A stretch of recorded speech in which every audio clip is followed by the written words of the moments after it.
Ladies and gentlemen, welcome to episode 124 of the MTB podcast, presented and hosted by Worldwide Cyclery. I am Jared. I'm Jeff. I'm Liam. And you got Wade Simmons here coming in live. Today we have the very special guest, the Godfather of Freeride Mountain Biking. Are you self-proclaimed Godfather? No, you don't, when you have a name like the Godfather, you don't say, hey, I'm the Godfather. You're like, no. I was just double checking. You know what nicknames? You can't make your own nicknames. Right? That's right. I have another nickname too, the Mattress. You can guess where that came from. The Mattress. Simmons Mattress. The Beauty Rest. Wade I did Simmons, that all the time. Hey, Wade Beauty Simmons Rest. Oh my God. Long time mountain bike freerider, actually the winner of the very first Red Bull Rampage in 2001. 2001, yeah. Yeah. So if you've been in the mountain bike scene a long time, you likely know Wade's name. And like me, as a young teenage boy, watched a lot of Wade on the television because you had VHSs and DVDs. Right. So we actually watched TVs. I was on a lot of TV back then. You were on a lot of TV back then. VHS, CDs, DVDs. You remember those? So we're going to pick Wade's brain on various bike topics and some of his history. And we're going to start out with our segments. And instead of Zach's words of wisdom as normal, we're going to go with Wade's words of wisdom. So what do you got, Wade? What do I got for words of wisdom? What's the category? Just Anything. Wisdom? You want. Like a life, Anything and life everything. advice. Well, I always joke on the mountain bike. When in doubt, air it out. Oh, I like that. When in trouble, make it a double. Hesitation equals devastation. Oh. I mean, we go all day with those. These but, are good. The last one was the best, I think. but words of wisdom, it's kind of do what you love, like my father-in-law used to say, Dave Lang, his words were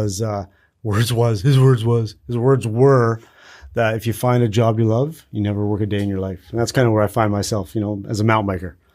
You, Jeff, said, hey, what's your career? And I'm like, what do you mean by that? I was like, I'm a mountain biker. It's what I do. I sell mountain biking. I think more specifically, I was trying to understand your career path. Like when you worked in shops, when you were an athlete, when you were a self-proclaimed greasy salesman. You did tell me you were that.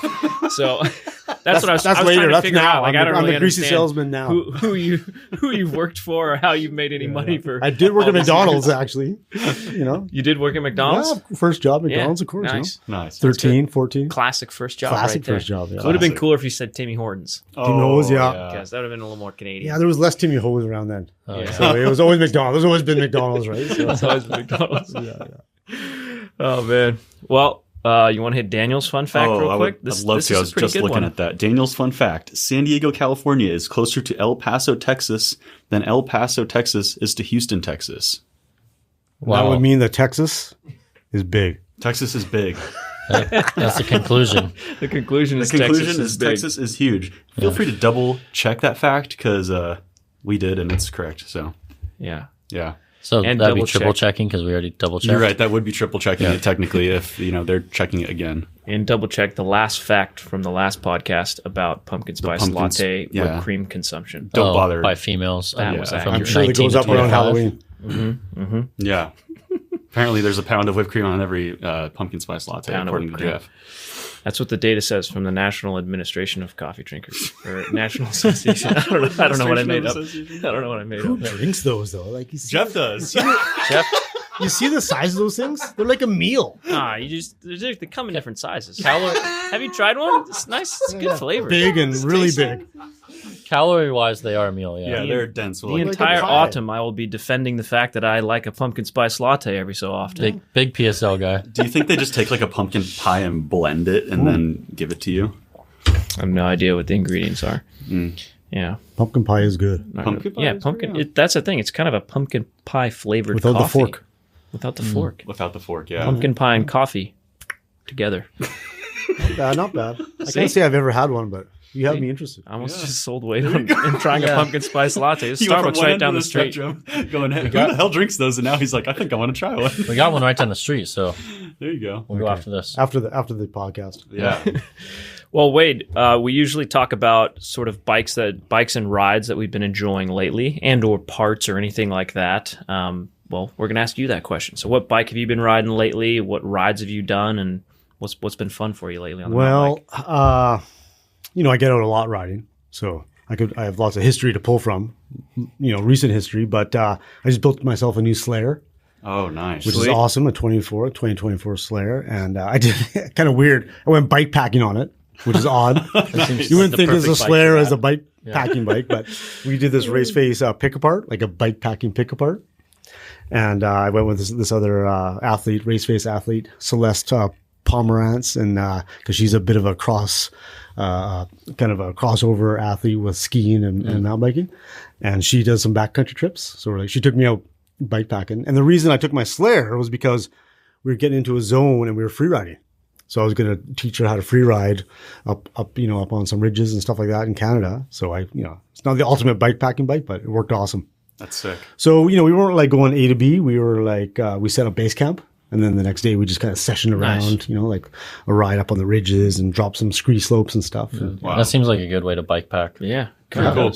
Yeah, bike packing, people are like, oh, bike packing, like route A to route B, like with the most distance kind of, like in mind. But why not just roll into a base camp, set up, and then kind of, it was kind of like the alternate look at, what bike packing could be, Yeah, and then you can take all your stuff off of your bike and leave it at base camp, and then go and shred. free ride out from there. That's what it was. Yeah. So Brilliant. it was a hellish 5 miles into base camp because I had this like Slayer Long trip, 60-pound bike, which had a coil. Yeah. And it was like you can only like compression up the coil so much. When you got like a 60-pound pack. Yeah. So my head tube angle was probably like 55 or something like that. Yeah. Nice. Little bike packing trip on the Slayer. I like it. Yeah. This is a good idea. That sounds like a good time. Speaking of bike packing, have your trips been Really going? good. Been planning a ton. Yeah. Yeah. Planning a tongue, executing none. Exactly. Jared At got some point you're gonna have to pull the trigger. I know. Yeah. Well, if I had some friends that would want to go with me, it'd make it a little easier. But I don't remember any He doesn't have invites. any friends. Did you get an any invite for a friends. bike packing trip from Jared? I haven't. I actually invited him on a credit card packing trip. That's so true. That's the first invite to go around. Well, Liam has in the past expressed very little to zero interest in physically like bike packing with his stuff. Yeah, I'm too young. You have Yeah, expressed the interest. Maybe we'll get a trip going with Wade. I think bike packing is an age thing. I think as you get Yeah. it's like skiing, right? Like Yeah, like I'm grew up in Vancouver. We have Whistler. I ski Whistler, awesome place, right? never heard And of it. I never thought about cross country skiing is cool. Yeah. Like I'm a downhiller, like cross country skiing. But now that I'm 50, I'm like, what is this cross country skiing thing? Like, it's kind of like my knees are starting to ache, and I want to stay fit. Maybe I'll start pick up cross country skiing. It's kind of like bike packing. Yeah. It's like Right. bike packing, forget that. 20s, 30s, you're like, yeah, bike packing. 40s, early 40s, you're like, yeah, what's this bike packing thing? Kind of like lawnmowers, right? Like dad's interest in like lawnmowers and yard care. It's like Small engines, that repair. switch just clicks one day, and you're like, all of a sudden, you're like, yeah, I've been eyeing up that John Deere, And then you hit the 60s, and you're like, oh, that riding John Deere. Yeah, The riding one. That's what I'm talking about. You mow your lawn, Wade? I do mow. I got a mower. A Got a ride-on nice. mower? Got a nice Husqvarna. No, just a Push. Just a little push. Gas power. You gotta go gas all the way. Oh yeah, Yeah, of course. gotta have gas. Very nice. Those Nice. little motors Two-stroke? are good. No, 4-stroke. 4-stroke. Yeah. Reasonable. Orange. Yeah, it's good. Sensible. Jared, are you planning to get a mower when you eventually have a lawn? I would love a ride mower. What do you call it? Ride-on mower or whatever. That'd be the dream. I can see Jared's shirt off, bourbon in hand, Yeah. riding around his yard. Just double doing it, Yep. Just like make sure it's all good. New Balances. Yeah. I actually saw. And you got the mullet. So you're already in. I saw a video of a lawnmower simulation, like a simulator, like a video game of you could mow your lawn. It's Wow, pretty that cool. sounds thrilling. Yeah. It's really fun. It's really flying off the shelves, that one, eh? It just looked really fun, man. I don't know. Oh, like a man. forklift simulator. That'd be also really fun. Jared's a dad without being a dad. You could have your own podcast just going over various random things you've seen on the internet and just talking about them. You want to do it with me? I don't know. And you could just comment on how ridiculous they I'll are. consider that. All right. No, but like a forklift simulator? Yeah. I mean, I think that one's more so to like teach people how to drive a forklift You guys- without You guys have a forklift here? We you actually drive? had a pallet jack. That's about Right. it. Yeah. Yeah, we still have I one used of to those. drive. Pallet jack I ride is actually fun. am Yeah. forklift Yeah. certified. So Oh, yeah. Jesus. What know. hasn't Jared done? You guys need to get this guy a forklift. I know. Even if you don't need one. Just I've expressed interest in the past, saying like, forklift would be great back there. Can't really drive one. We don't have enough space, but Yeah, anyone's welcome to buy one. You know what's cool with the forklifts? They have the suicide knob. Oh yeah. You can just like whip them around. I love like that. then the wheels are turned to the back. So Yeah. I don't think suicide knobs are actually legal OSHA approved on forklifts. yeah. Well, since you guys killed that guy, right? Yeah. That forklift accident. That was an Yeah, accident. that's right. Yeah. Right? It was an accident. I actually got on 2 wheels on a forklift once, and that was probably the scariest thing ever. Because our forklift had the seatbelt buckled like behind you, so you didn't have to like buckle it to drive it. That's a story for another day. I guess. Not Well, I guess I safety. told the story already. So there Not you go. safety. No. All right. Back to Wade. back to mountain biking Hey, and we're not talking about you or forklift me here. simulators. We're talking about you. Wade, give us a Let's talk rundown. about you. Let's talk about me for a second. Give us a rundown of your early days as freeride mountain biking evolved, and then kind of came to a head with the first Red Bull Rampage and winning it. Whoa. Like nutshell version? Nutshell version. I like to say that, free riding was bound to happen. We were just lucky that we were the people that happened to be there. Like the wave was coming, right? I think mountain biking was looking for, racing. Like it was pro racing all through the 90s, cross country, and then downhill got into it. And some people, they just don't want to race anymore, but they want to kind of have fun. And I came in as a BMXer, and I want to kind of apply like BMX skills to a mountain bike, like jumping, finding lines and things like that. And, I think free riding has a lot to do with the terrain too. So in Vancouver, we had our mountains have a lot of trees and creeks and rock faces. To sort of ride, you have to you got to build bridges and things like that, right? Or else you're chainsawing all day on your dad's chainsaw, But, so the start of free riding in Vancouver was building bridges onto trees to keep the trails going. Yeah. And which is kind of funny because now you go to North Shore parks, like say in like Arkansas or something like that, like North Shore. Yeah. They just build bridges for riding bridges, like Globally- some random bridge, Globally iconic now. Yeah. Putting bridges All the around skinnies everywhere. We built bridges to get over things, Yeah. but now they just build bridges because they're kind of fun to ride. because they're cool. But that's, that's kind of more of like the shore style. But in Kamloops, kind of where I grew up in Tippy and Schley, we were skidding down sand hills, like these, and that's kind of like you get to the top and skier style, kind of do big cars in these hills of sand, and then you come to cliffs, you drop cliffs and link it up. That's kind of like this. That's basically where free ride started. Was like just with your buddies, high fiving to the top, dropping in. Yeah, I dropped that cliff. Trucks and beers and yeah, that's. And then again, like in mountain biking was like they were looking for this like fun. Mountain bikes were getting better, full suspension. So we're doing bigger jumps, bigger airs. What can we do? And then the movie started. So Digger, who did the North Shore Extreme movies, kind of in the early 90s, he would go out with his like Super 8 camera and film us riding, and then we'd go back to a bike shop and watch it on the TV. Yeah. And then someone said to him like, "Why don't you like make a movie of all this?" He's like, "Yeah." That was kind of the impetus of like the start of those Digger movies. He's like, "Man," then you like duplicate a bunch of VHS, put a sticker on it, and give it out to the bike shops and sell it for $10. And then coming from Nelson, the free ride guy, so Free Ski Radical, the Freak Radical was a magazine out of Nelson. It was kind of the ski. It was called the Freak Radical? It was called the Freak Radical, yeah. Nice. And Bjorn Enga and Derek Westland were kind of like, it was this magazine that had like a bit of Nelson history. Have you guys ever been to Nelson in the Kootenays? It's like a ride hub. A bunch of people come out of there, like Robbie Borden. Kurt Sorge lives in Nelson, Alex Volokov, like hardcore free rider now, current, So it's a ski town, hippie ski town, mountain biking, and Ski Freak Radical kind of documented the time, like that sort of side of the sport, free skiing, deep powder. And then he's like, "Hey, like we should do some mountain biking." So he came to Vancouver and he wanted to shoot the shore trails. And then Bjorn and Derek, they saw this like start of a sport, and they're like, maybe we should like start filming this and put movies together. And that was kind of the start of the Crank series. Yeah.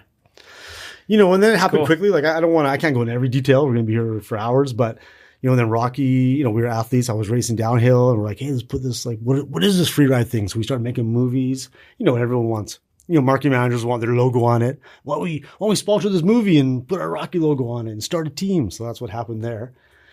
And then we would travel the world free riding. Because people didn't know what free riding was, when the movies came out. We came to Sea Otter one year when the Crank movie came out. And we're like, hey, had a little premiere with the movie. We meet people like, these are the free riders. And everyone was like, what the heck is free ride? And you know what's funny is that we actually, I raced the slalom at Sea Otter. Yeah, nice. Because, you know, as a free rider, you have skills to race slalom. Like I actually have a dual slalom championship jersey from BC. You know, like nice. I race dual slalom, like, and BMX. So I was like, yeah, we can ride slalom, right? So I remember rubbing shoulders in there with all the you know, the racers at the time in the States. You know, super fast guys, right? Yeah.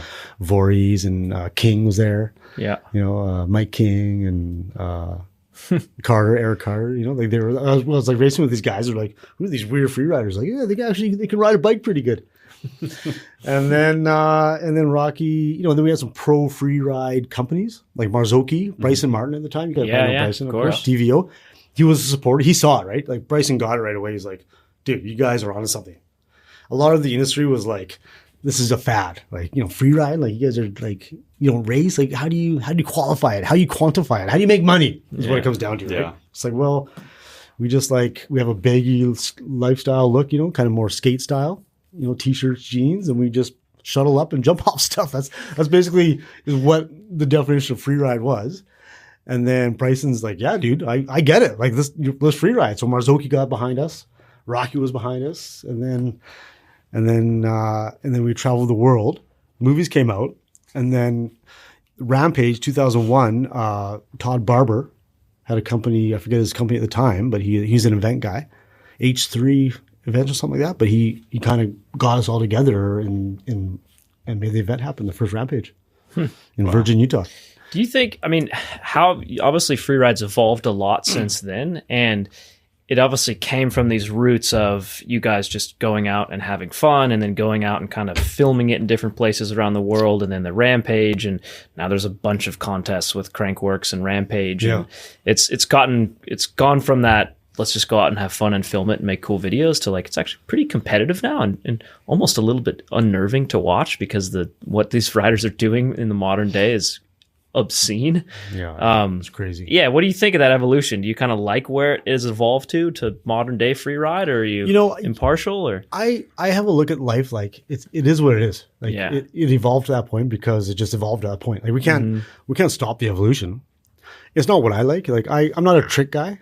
I'm a line guy. Like, you know, if I was a skier, I'd be like a big mountain skier, right? Like I don't care about how many rotations I'm doing off a jump. Like I have no desire to out trick somebody, but I do have a desire to like find cool lines and ride lines, creative lines. That's me, right? So, but you can see, you know, you can't like argue against it. It's like companies need to make money. You know, we need to sell bikes and you know, and they need to qualify who's the best. And that's why the Rampage, like, we need a winner.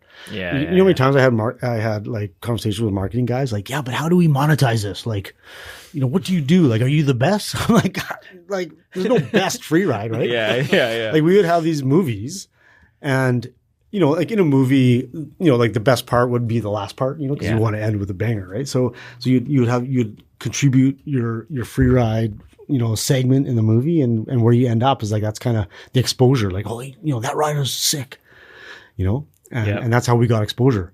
But companies still wanted more. They want that name at the top. They're like, that's the number one. Yeah. I don't know why companies need that, because free rides. It's easy marketing. It's easy marketing. Yeah. It's not creative. Yeah. Where free riding is creative. It's you know, it's like sessioning. It's like hanging out. It's lifestyle. It's surfing. You know, is what it is. Yeah. I mean, that was what I enjoyed so much about some of those early mountain bike films, is they would kind of feature, you know, rider by rider, and each rider segment, you could tell it was kind of their whole idea. It was like, oh, I want to film me in Kamloops shredding these big sandhills, or, I want to film me doing super techie North Shore riding on little tiny skinnies. And every rider would have kind of their own little different shtick. And it's whatever they're good at. You know? Whatever they're good kind at. of find their niche. And enjoy. Yeah. I loved awesome. watching that. You know, the cool thing about that too is that it was fun. Right? Like sometimes racing is not fun. Like you go in there, like people are stressed out. You know what I mean? Yeah. And at the top of Rampage, they're stressed out too. Because I know that. I can't even watch Rampage. It stresses me out. Try take in the desert before you do your Red Bull Rampage. With 300 people around, you know, like a nervous there. You're like, oh, I was like, go mind the thing, like wiping your butt with rocks. right before your Rampage run. Yeah. Oh, I know, because you're just like, go. Hell of a sport. I might survive. No, but like, it's you have to. Yeah, like, I get it. I get the evolution of sport. And Yeah, like, totally. The Whistler, the Joyride. You have to do it because that brings the people in. But what the people really want to do, and what we loved, was actually just going to new zones and finding lines. Like that's so in movies. Every year, like a movie would come out, you always want to like one up your next movie, right? Like new location. So we were the first people. I mean, I've never been to Morocco, but Morocco was hit. We went to Iceland.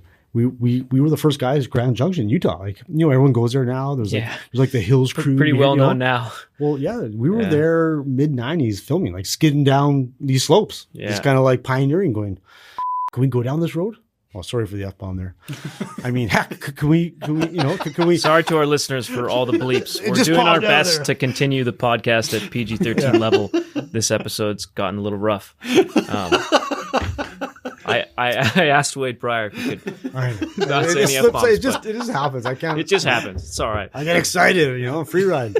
But we were, we're adventurers.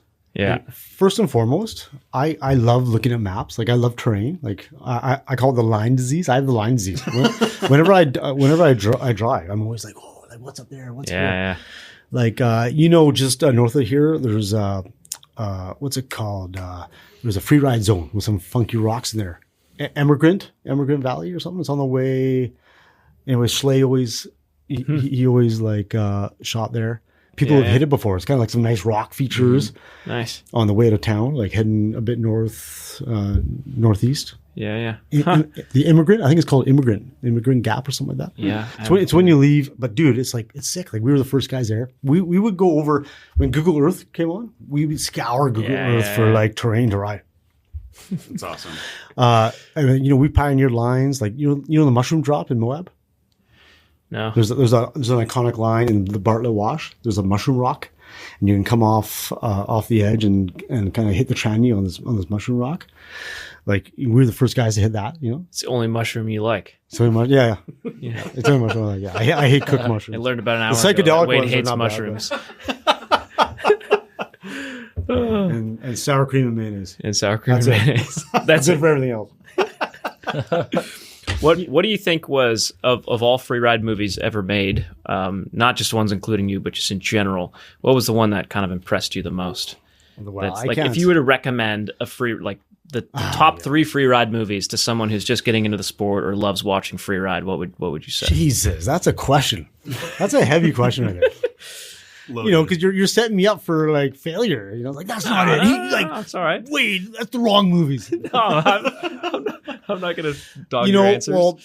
Well, there was the Clay Porter movies. Yeah. Like Neural Disorder. What was the Clay Porter movies? Clay Porter did more of the racing films. The racing films, but they had some free riding in there. Yeah, Hypnosis and Between the Tape and stuff like that. I couldn't say, of course, New World movies. If there's a few movies that really capture, I would say it's the early New World Disorder movies. Yeah. Because after that, I think New World has gone to 10. It's kind of like, it gets repetitive. Yep.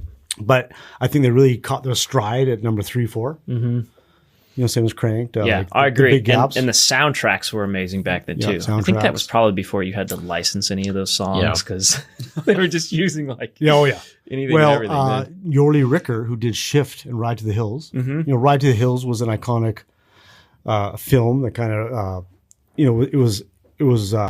Yorley did he was kind of a smaller film guy, but he had a good style. He was a pro snowboarder. Yeah. So he kind of brought a new look to it. It was kind of cool. Yeah. Ride to the Hills. What do you think of Life Cycles?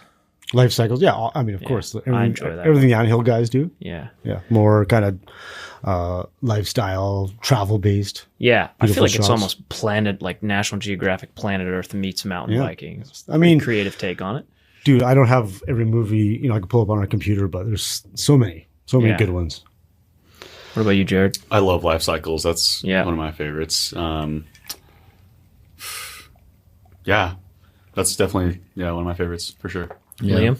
I think I had New World Disorder and The Collective. The Collective, Strength in Numbers. On repeat, probably. Yeah. Those two. Those are good, iconic mountain bike films for sure. It's kind of funny how, as technology evolves, in terms like now everyone's a producer of their own content, the big movies are gone. Yeah, totally gone. You know, the 'cause whole now model has changed. Yeah, it's, you know, I mean, I don't know if it's a good thing or a bad thing, and we're getting better content out of it. But you see what these guys are doing now, you know, on a daily basis. You're like, Jesus, like that would have been segments for 10 years. You know what I mean? Like the level of riding is ridiculous. Yeah. Well, same thing in the skate world is like, you know, you talk about those early Baker videos back in the day, and it's like they would take 3-4 years to make. You know, they get a clip, they'd party for 2 months. They get a clip, they party for 2 months. And now it's like, dude, people are cranking out 3-4 a year that are as good as what took 3 or 4 years to make, you know? So it's just that progression, and everyone's trying to one up each other, right? Faster and faster. I just started watching that Eric Costin where he goes to the iconic zones and he does a little, have you seen those? Yeah. Does a little talk of the history of the zone and who did it first and the progression of tricks on it. Like, you know, I think that would be very cool for mountain biking. Totally. Yeah. You know, because it's like, Yeah, you know, that's like a good idea. Even Tippy should do that. Yeah. You know, like the respect, like, you know, you got to respect. I always, whenever I did a segment, I always made sure that my next segment was better, you know, and I came from a BMX background, and I talked about this before, is that I would only do things in an urban landscape if I knew that BMXers respected it. You know, because a lot of mountain biking came in, they're like, oh, we're mountain bikers. And they were kind of goofing it up a little bit, you know, and not being cool. Like I was so concerned with keeping mountain biking cool. And that's kind of when we started, I actually, you know, I had a bit of a chip on my shoulder because, you know, we got looked down on. Like the racers would always be like, yeah, you're free riders. Like you guys are lazy. You know, you don't have the skills. It's like, well, we got the skills. And that's evident now in the Rampage. Yeah. Because the Rampage showcases basically free riders against racers. And the racers don't win it. You know what I mean? It's kind of like, totally. It's the collision of the perfect. It actually might be the one perfect mountain bike sport. If you look at what is mountain biking? XC, cross country, downhill, free ride. It's the one sport it's the one venue that kind of captures like everything that's like a little bit of speed, distance, jumping, danger, right? Racing's trying to emulate that now with the hardline. Yeah. You know, like hardline is cool. I really like hardline. They're trying to morph. They're still trying to package what the ultimate. Yeah. It's kind of where Contest is, Rampage right? would favor free riders. Hardline will kind of favor racers a little bit. Yeah, but the free riders are hitting it. You know what I mean? Yeah, absolutely. Yeah. Well, some of those hits are 100+ feet. So Crazy. So I don't know where I was going with that train of thought, but Well, that's all right because we got to go do a drink refill and get you some mushrooms. it's been half an hour already. half an hour. Mushrooms, Jeez. sour. We got to get some mushrooms Half and an sour hour? cream. What happened served there? up. Quick intermission, as always. Okay, cheers. And now, a word from our sponsors. Sorry for the interruption. Just a quick note to let you know that Trail One Components is having a sale for the trails all November long, where $2 per product sold will go to trail networks and the whole catalog is discounted 20 to 30% off. Trail One is a mountain bike component brand that myself and the WC crew here co-founded it so we could make the mountain bike parts we have always wanted while simultaneously supporting the sport we all love with a give back model to trail networks around the world. It would mean the world to us if you would check out the Trail One website at trailone.bike.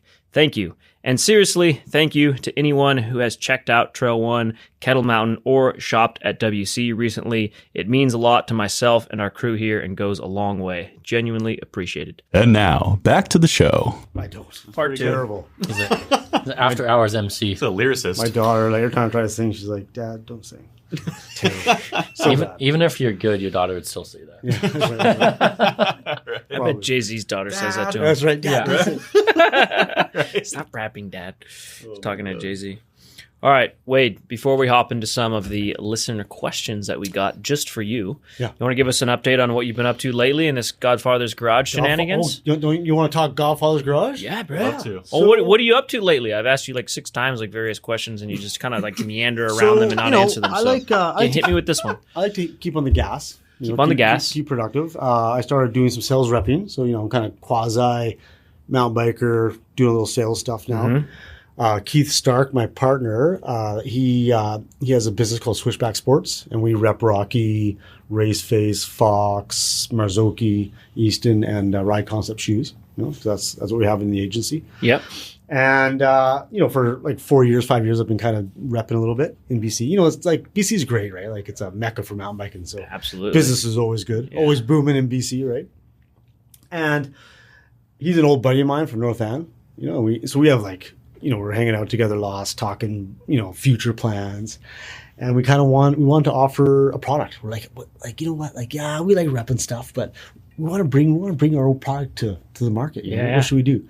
You know, we're pretty tied up already with the brands we have, so our space is pretty limited. What we can do, you know, and then, you know, it kind of hit me. It's like, what's something we use every day, and has a good mountain bike story, and bike lube. So I started doing a deep dive. This is going back. Godfathers was launched like June 17th and 22. You know, that's when we kind of like hit market with product. But, you know, 2 years before this, we were kind of like coming up with ideas. Yeah, and, sure. We'd flush it out. And then it's like, I think bike lube might be something good to get into the market with, because what do we use now, right? And we thought about all the offerings, and it's like, no one's got a really good mountain bike story. You know, like what has the good core, you know, mountain bike, you know, so we, you know, like the history, like a passion about it. So we started looking at the other brands. We're like, yeah, you know what, like a lot of things came from Moto, you know, and then you got like the big dogs, like industrial stuff, you know, like me. And I'm like, I think we could do this. So we started vetting some oil suppliers in Canada. And we're like, okay, what do we need to get this done, right? Like, let's see where we can first get the, you know, like the bulk oil, right? So we started, you know, contacting this. Of course, Canada's an industrial country, right? So we had a lot of people come back. We were doing emails and like, yo, we're going to be small time. We want to do bike loops, this and that. We had 2 or 3 that were really interested. You know, of course, they knew they were mountain bikers too. They don't have a product in that mountain bike space. They're like, yeah, this is exciting. Let's do this. You know, we know who Wade Simmons is, of course, right? Like we're mountain bikers. Like let's do it. So we would send them the competitors' stuff. You know, like they have laboratories to kind of do a analysis of like reverse engineer it. And they're like, yeah, we can do this. It's like it's bike lubrication. Like we're not going to the moon, or you know, we're not you know, drilling into the center of the earth. You know what I mean? NASA? Like, yeah, we're not NASA. You know, like, you know, think about max wattage on bikes. You know, e-bikes now have more torque and stuff like that, right? But so they're like, yeah, we can work with you to provide something that can be competitive in the market right now. Yeah. So that's, you know, just to put it out there, like our stuff is it's chemically engineered. It's you know, the laboratory rats are working hard to produce Godfather's Garage. Nice. So when we did come out in 22, we wanted to kind of offer 4 products. So we have 3 lubes, like a wet, a dry, and an e-bike lube, and a grease. So that was our initial offering. And just recently we did a bike wash, which is a concentrate. So it's a 1 liter concentrate at 10-1. So this makes 10 of these spray bottles. So we have a 1 liter spray bottle. And we wanted to go with aluminum, you know, just because it's like plastic, recycling, reusable, stuff like that. Pretty rad. We're a made in Canada product. You know, we wanted to kind of keep everything local. Yeah, nice. You know, when we were thinking about Godfather's Garage, we're like, what boxes do we need to check, right? Like, okay, Wade Simmons is making a lube. Like, I'm going to get held over the fire. I'm going to get, you know, raped across the coals. It's like, what, you think you can just make some lube and like, you know, cash out and retire? It's like, no, like we're in the long haul. Like this is a legacy project for me, you know? And so we started thinking, okay, what are the bike shops? What are the websites going to be asking me? Like, where do you get this? Is it good? You know, is it sustainable? So, you know, we have a sustainably sourced base oil in this, cool. Non-toxic, non-corrosive. You know, as I say, 3 weights. You know, so dry being the least viscosity, and then wet is kind of like a medium, and e-bike, which I know you guys ride a little bit of e-bike. E-bikes eat lube, so the e-bike lube is kind of the most tenacious. You know, kind of the thickest of the 3. A little sticky, yeah. Mm-hmm. And you know what? We've been out now for a year and a half. You know, and it's going great. Like cool. We're exactly where we want to be. Setting up a good distribution in Canada. Yep. You know, and we have a couple of European distributors. We got Norway on the go, a little test project for Europe. You know, just to kind of get the shipping and the safety sheets and stuff. You know, because when you ship overseas, you gotta have all your T's crossed and your I's dotted. You know, with like. Well, I know a guy who is a nerd when it comes to bike lubricants and has tested all these different lubricants and changed his mind a few times here and there when new products have come out about like how they perform, how you apply them, all these different things. And he happens to be wearing a pink tie-dye shirt right here. Oh, lube expert. This guy right here. Yeah. So I would like to hear you got your elevator pitch of what makes a great chain lube. And you're going to go head to head with Liam's take on what makes a great chain lube. Oh, so go for it. Elevator pitch. Okay, here we go. An elevator pitch or info? I was gonna say that. What makes a great chain lube? Within 30 seconds. I would say it all depends on your terrain. You know, like we live in a very wet, dirty environment, so we need something that stays around. I've heard from our chemists that you cannot have something that cleans and lubricates. It's just it doesn't work. If you ride in an environment that's like dry and you don't see any water or anything like that, maybe something that like evaporates off and stays around is going to work. But when you live in Vancouver and Whistler Bike Park and kind of like the Pacific Northwest, which is like a lot of where mountain biking is going, you need something that's it's going to lubricate going through a couple creeks, grit, sand. You know? So our product is we've been testing this for 2 years in the Pacific Northwest, and it's worked great. It's awesome. Yeah. I was going to say our needs are probably a little different because I'm basically down here in a desert. Yeah. And most of mine is, what you said, lubricating and keeping rollers good while not attracting dirt. Not being too gunky. Yeah, not attracting dust. You want to hear about this? So these are, different needs than if I was up north. Here, let's have a little talk here. Shout it out. Am I touching you? You touching me? Dentists. Why do dentists exist? Well, Jared's dad's a dentist, so don't offend him. Because you eat food, right? And what happens when you eat food? You get things in your teeth. You got to clean your teeth. Change like the same thing. Like to have a clean chain after you ride, it's impossible. Think about chainsaws. Like anything that's lubrication, like a car. What happens when you have an oil leak in a car? Top it up. No, you see dust on it and crap like that. You know? Jared, he's got a Range Rover. He's got all sorts of oil. Yeah. If it doesn't leak, there's nothing. It's called the flow through system. Like you never have to do an oil change. Well, it just leaks out. Exactly. Let me put it like this. So you're kind of you're weighting the performance of lubrication and sticking around longer, and a little bit less emphasis on the being ultra clean. Clean? Why you're riding your bike? Why do you want to be clean? Yeah. Okay. It's like, so I got it right. Think about your body or your gear. Like, are you worried about when you ride? You're like, oh, I got a little mud on me. He does. Look at him. You think this guy ever gets dirty? Yeah, I don't know. Maybe. I'm a very clean guy. Very clean. Yeah. Do you really enjoy watching those videos where you take the little pick on the pulley wheel and you backpedal and you like clean all the gunk off? Yeah, it's like cleaning. Jared made a video like that once. Remember that? Yeah. No. So the bottom line is this: is that, people. The lube game is funny because every area, like say in the States, they have different lube options. Like we went down in Seattle. We partnered with BTI. BTI is our US distributor right now.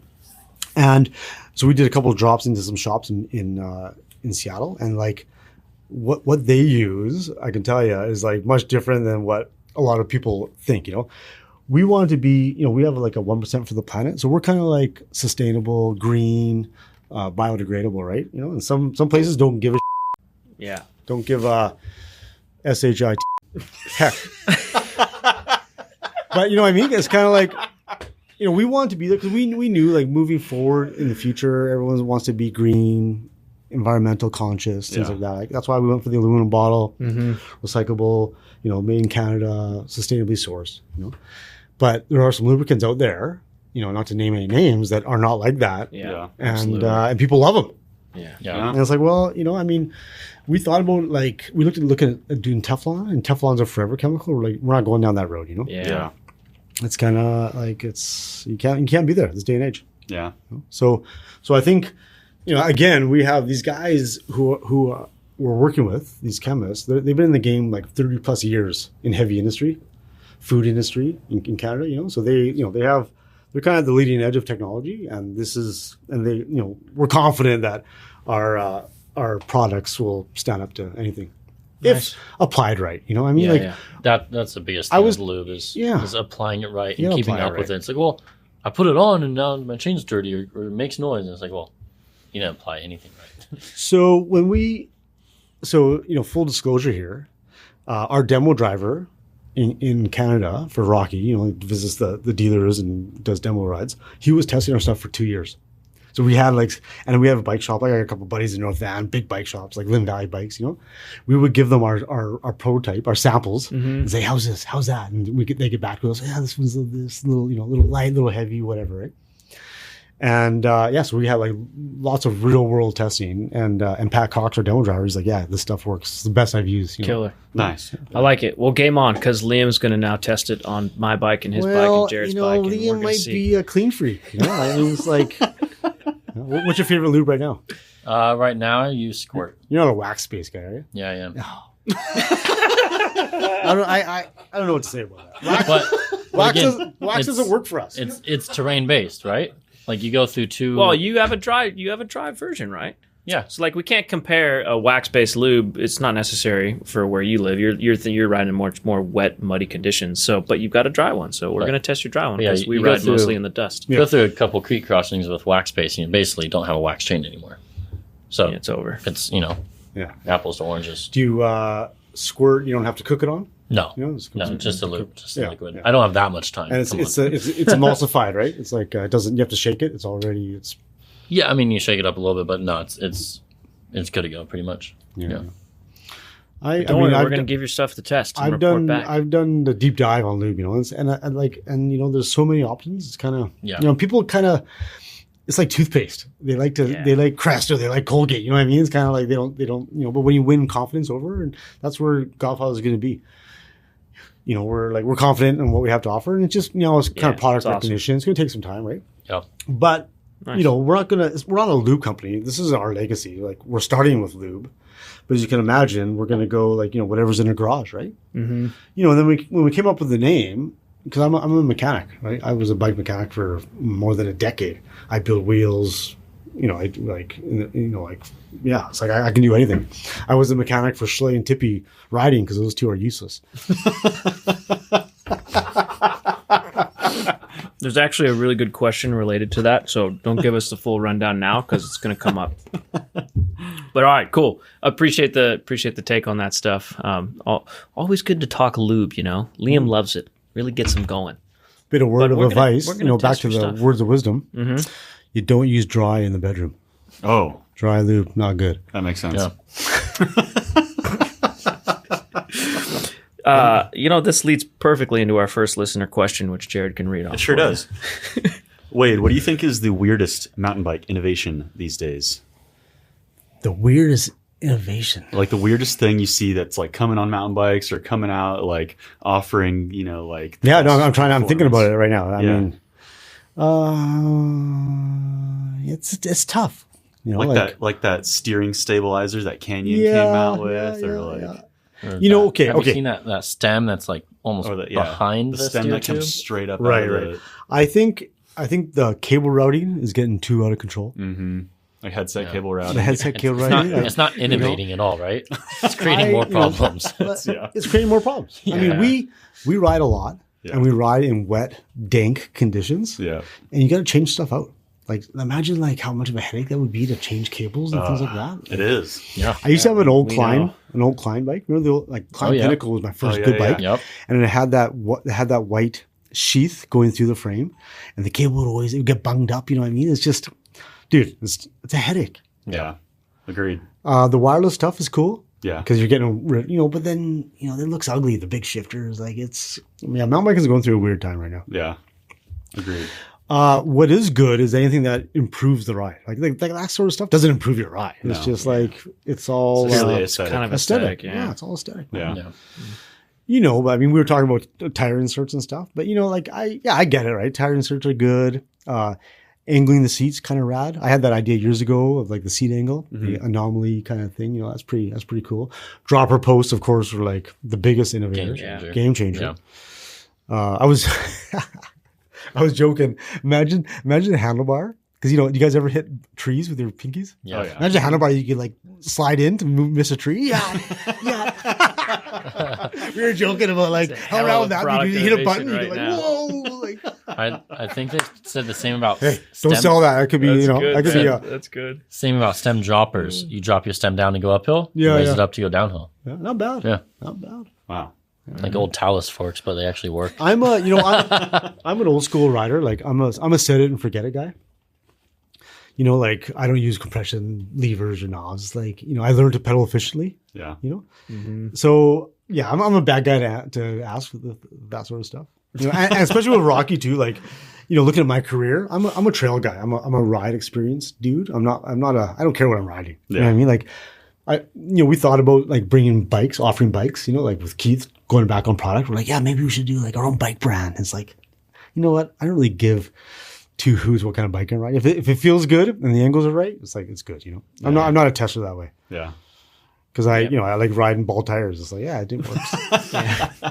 Focus on the fun factor. I focus on the fun, yeah. I'm a get her done guy. Mm-hmm. Speaking of fun factor, should we move to the next question? That's perfect. Run into it. Awesome. All right. Which old school bike do you reminisce about the most, and which modern bike do you enjoy the most?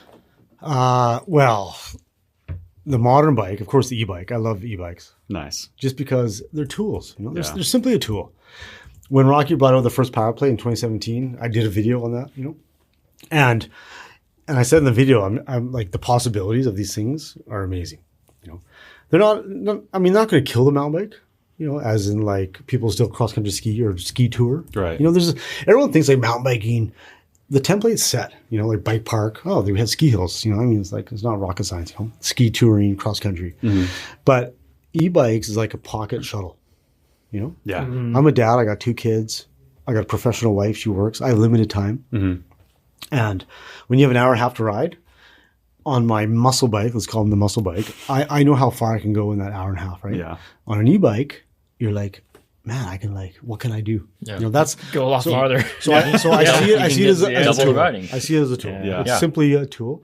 And people complain, oh, you don't get the workout. It's like, well, yeah, I mean, it's like, I ride more. All I want, if you're worrying about a workout, a tree's going by me like that, or a trail, you know what I mean? It's like, the more I get of that, the better. Yeah, agreed. Sweet. Okay, I can tell you about what was the old one? What was the old one you're reminiscing OG. about? Well, I want to, I think hardtails have a place. Yeah, for sure. Riding, like just slowing it down. Yeah. Talking about e-bikes, how you're speeding it up more and more and more. In the wintertime, I like to ride a hardtail because they're simpler. Yeah. Less moving parts, less, not like have to worry about maintenance so much. Any specific one that you're thinking about? What was your favorite hardtail? Well, I like titanium. Yeah. And we're trying to get Rocky to do a titanium hardtail. You hear that, Rocky guys? You listening? Bring back the tie bolt. Oh, it's awesome. Jared has an epic titanium I love my hardtail that titanium he loves hardtail. and talks about all the time. Super good. They're nice. It's the one he bought for bike packing. How long ago? And has yet to bike pack. Like a year ago. Roughly a year ago. About a year ago. Still working on those bike packing trips. Yeah. He does ride it a lot, though. I do. I ride it he all rides the time. it all the time. Yeah. It's the bike I grab the most. The hardtail. Yeah, I kind of want to get titanium one hardtail. too. Yeah. It's so fun. 10 speed, 11 speed, or 12 speed? 12 speed. 12 speed? Yeah, 1x12. Yeah, it's good old classic. Even the 12 speed, like how many, like maybe 12's too much. Yeah. He thinks 12 is too much. It could probably get by with 11 on that bike. 11's fine. Yeah, 11's fine. Yeah. Yeah. I once, I'm a long time Shimano guy. And I remember when Saint first came out, and we were talking about Saint and how, people always think that going less gears is not evolution. Mm-hmm. But I said to the engineers, the Shimano guys, I'm like, an F1 car and a dump truck, they don't share the same drivetrain. But when Saint came out, which is like the downhill Grupo, they were all like, okay, we need the narrow chain, the max gears. Is like, no, you guys are, because in a bike park, you use 4 gears. Yeah. Thomas and I talked about it because Thomas is a big Shimano guy too. And we're like, how many gears do we use in a bike park? We figured out you probably only use 2, but when you have a bit of a climb, you use 2 more. Like, on in Whistler, you got that little climb, right? You gain two gears. Yeah. But like an 8-speed or like a good solid, so I don't know. It's kind of still, I don't think more is better in terms of gears all the time. Yeah. Agreed. Yeah, it just depends on your use case, right? Yeah. Cross country bike definitely gets, a little easier with more gears. Mm-hmm. Liam, do you want to read the next question? Yeah. He probably doesn't remember this, which is great. No, this is the best part. How did Wade get Liam and Remy Metallier confused in Sedona? Was that you? Yeah. Oh, I remember that. Yeah. You do? I said you look like Remy. Yeah. That's awesome. We were shuttling. You kind of do look like Remy. We were shuttling Helmets and Brewer. sunglasses on, so Yeah. We're shuttling Brewer like 8 a.m. Yes. And You were like, you guys Yeah, shuttling you guys that? were doing a quick lap. Yeah, we're shuttling, trying to get out before the Airbnb kicked us out. And I jump out of the car and Wade's like, Remy? And I was like, I'm not French. but then immediately you bounce to, no, you guys are the worldwide guys. I said that? Like, yeah. And I was like, how'd you? And then you bounce between the two. No, I think I must have saw a jersey that said worldwide. Or Maybe. No. I'm bringing up a Remy photo here to see how much. All the guys came back to the house. I didn't do that ride. It was too early in the day for me. There was 3 of you. All these guys came back to the house. Were like, dude, you wouldn't believe this. Wade Simmons. Okay, look. ran into Wade Simmons. He thought Liam was Remy Metallica. Okay, you got the same beard. Oh, hey? Yeah, I could kind of see that. Hey, you mean that they're both... Do a little smile there. Oh, smile, I see the resemblance. Oh, yeah. Totally. Both white guys. Wow. That's it. Both That's skinny it. white guys. That's it. Both skinny, white, light in complexion. A little ginger. Look at 5 o'clock shadow. Honestly, he's got a little something there. You're the Irish version of Remy Metallica. Yeah. You're the Irish American version No way, of him. dude. You totally look at. Go get a helmet and some He's glasses. defending his position. He's defending his It's okay. position. You like Remy? His- Bad one? Sorry. Oh, he's fine. No, No, I don't know. I've never met him. No, it's just it was funny. That's awesome. You're built pretty similar.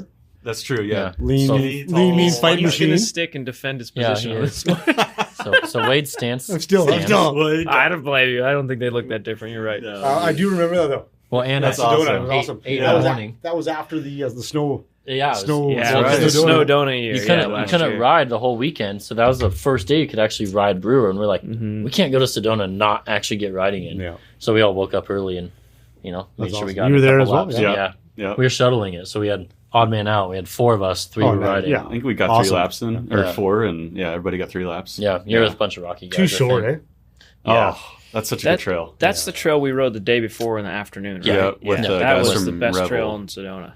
Yeah. Well, it was the it's- only non-Sedona like Yeah, I was going to trail. say, it's also the Yeah. trail that's least like Sedona. Yeah, It's just true. staying downhill. and Yeah. Yeah, it good feels more tag. like a Colorado trail or There's that something. one other shuttle you can do up to that.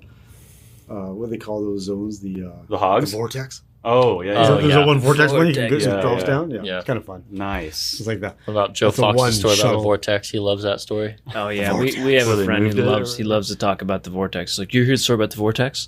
He's like, well, they ran out of parking, so they just moved it to one with a bigger parking lot. That's right. Yeah. He loves that joke. Awesome. Hey, this question leads into your comment does. earlier. Yeah. So read it off. Who is someone who who can absolutely shred on a bike but can't wrench on one if their life depended on it? I think most good riders are, as you get a better rider, your skills are less as a, because you get a mechanic, right? Yeah. Yeah. Direct correlation there. I think most, I like to poke fun at Richie and Tippy, but they're okay. Typically, definitely not, but I think Schley knows his way around how to adjust a gear, Yeah. So Tippy. up or down. But there's a little nuances of bikes. Bikes are very technical. Yeah, they definitely Like are. the weather hanger, you know what I mean? It's there's not too much technology in there, but they need to be, everything needs to be really close, Yeah, you need tolerance. finesse. Yeah. Yeah. You definitely need finesse. I worked at a car dealership, and they taught me how to bleed brakes and do a few things. I was like, that's it? This is super easy compared to bikes. They're like, what do you mean? It's just a bike. I'm like, no. Bikes are harder than the stuff I'm learning. Is everything scaled down? Is lighter, Yeah. right? Where cars Yeah. are Yeah. bigger and blockier. For sure. Yeah, that's true. So Tippy's the worst. So the next time any of these listeners are at some major mountain bike event and Brett Tippy's there doing his announcing as he does, go up to him and ask him some really technical questions. See if he Did can you chew your wheels today, Tippy? adjust my shifting. Yeah, ask him if he can drive. He's such a nice guy. He probably would try too. is it dot 3 or dot 4 in Shimano brakes? All right, Awesome. the last question. Last Did you just put this question. in here, or is this a real question? No, somebody did ask this. This could be related to poutine, but favorite cheese. What's your favorite cheese? Well, I do a lot. I used to guide in Switzerland, Oh yeah. and I like a Gruyere, a good mountain cheese up there, Nice. Good Swiss mountain cheese. Oh, That was wow. the best. That was a way better answer than I was expecting. Yeah, I was not expecting I'm that. gonna- They have I'm some totally they have steal some that good, next time. What if you just nutty, said creamy, American Oh. craft? sharp. But I just like aged cheddar's good, right? Yeah, sharp cheddar. Sharp cheddar. I love sharp Right now, cheddar. I'm into You're talking to food pepper guy. Havarti. Oh, Like some Havarti Really? with the peppers in there. I don't know what Yeah, that wow. is. it's good. That sounds really good.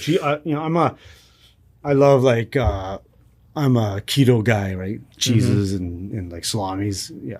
Like European. It's Nice. awesome. Yeah. Perfect question for the Wow. perfect guy. Have you guys ever been? question. You guys ever been in Europe riding? Oh yeah, Yeah. we In were in Alps? the Dolomites In the Alps? this year actually. Oh, yeah. So good. Yeah. So good. So good. Amazing. It I was guided like, in Switzerland for 6 years. Nice. Costa Rica and Switzerland. nice. Wow. It was awesome. That's amazing. Two very different places, but perfect Yeah. Well, seasonally. My buddy Chris Winter runs Big Mountain Adventures, and I guided so we go Costa Rica in February, and we do September in Yeah, it's perfect in for that. Switzerland. Wow. Nice. Amazing, best memories. I used to joke, Very cool. because I've been a pro rider for a long time. I used to say, I spend my own money to go to Switzerland. When people ask me, "Where's the best ride?" I'd spend my own money to go to Switzerland. Well, you live in the other That's a place. bit pompous, but You live in the other place where people would spend you their own live in money to go. BC. So We spend our own money to go to BC Yeah. all the time. it's a good thing I live in BC. Yeah, seriously. Yeah. Well, Wade, we appreciate your time on the podcast. Where can people find you? Where Instagram, LinkedIn? Well, Probably I'm need kind of on Instagram. Is LinkedIn still a thing? You have one. You do? Yeah, well, we You got don't to. have a I mean, you photo got on to. it, though. If you're gonna talk against it, you got to be savvy. You know what I mean? It's kind of Yeah. That's right. You can't be ignorant, right? But Wade V Simmons is my Instagram. I don't check very often. Godfather's Garage is kind of we're pretty active on there. Just hit the contact form. Hit the contact form. I'm a cell phone guy. Give me a phone call 604-908-40.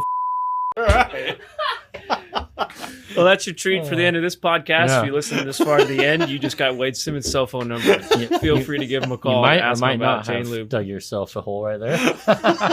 Give me a call, man. I'll talk all day. Awesome, man. Oh, Thanks, guys. It was Love all, it. it was great. yeah. Thanks, Thanks Wade. for coming. Appreciate your Thank you, time. Wade. Thank you, everyone, for listening this long. I hope you enjoyed the fact that you have Wade Simmons' cell phone number now. And we will talk to you guys in the next episode. Cheerio. Cheerio. Love ya. Oh, it's calling already.